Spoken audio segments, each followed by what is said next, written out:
Picture a high-status Roman citizen holding court in the Forum, draped in expensive fabrics, meticulously groomed, and displaying a perfectly white, gleaming smile.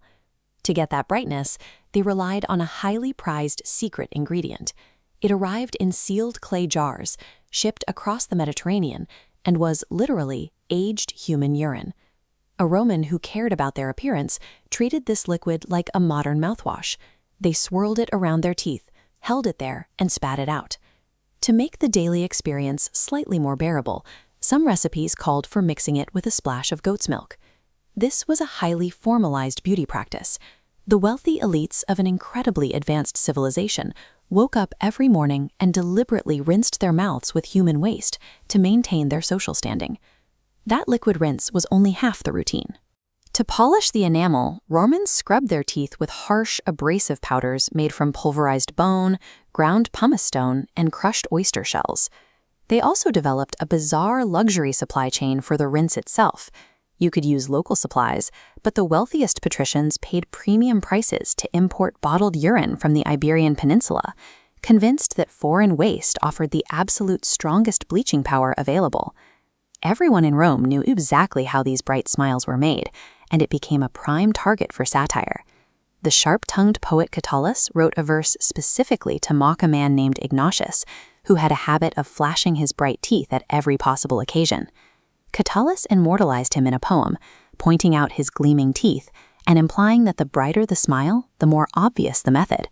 He used the man's pristine appearance as a direct insult. A shining grin functioned as an immediate receipt.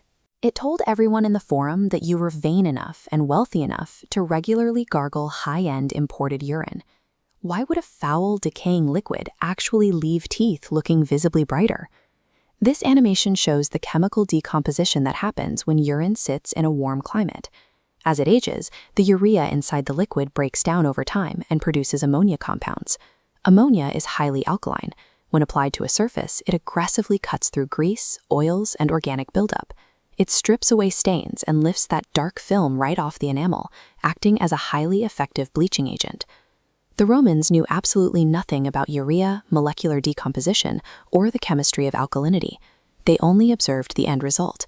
Through pure blind trial and error, ancient vanity had accidentally harnessed the power of an industrial chemical cleaner. This chemical reaction powered a much larger engine in the Roman economy. The exact same alkaline properties that bleached teeth were used to clean clothes. The professional launderers of Rome, known as fullers, operated giant vats of aged urine. They soaked and trod the iconic white togas of the elite in these vats, letting the ammonia strip the sweat and dirt out of the wool until it gleamed. To supply this massive industry, fullers placed large collection jars on public street corners across the city, relying on passing citizens to deposit their liquid waste and keep the vats full.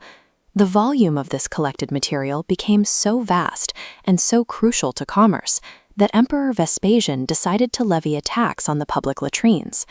When Vespasian's son expressed disgust at taxing something so filthy, the emperor held up a gold coin minted from the new revenue. He asked his son if the metal smelled, and then famously declared, "Money does not stink." If the ammonia successfully bleached togas and stripped stains from enamel, what was the actual state of Roman dental health? Did these intense, abrasive routines produce genuinely strong teeth? 2,000 years later, modern archaeologists and orthodontists finally got a look at the real Roman bite.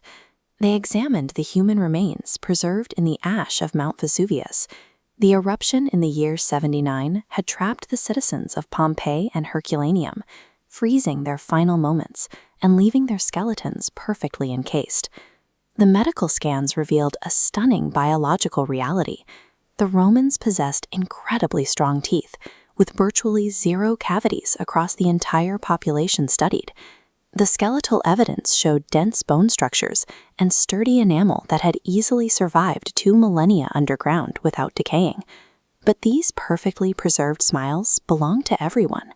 Even the poorest manual laborers and peasants, people who could never afford imported Iberian urine or luxury crushed pearl abrasives, had practically flawless teeth. The true source of their health was environmental. The local bay water they drank every day was naturally high in fluorine, effectively acting as an ancient ambient fluoride treatment that fortified their enamel.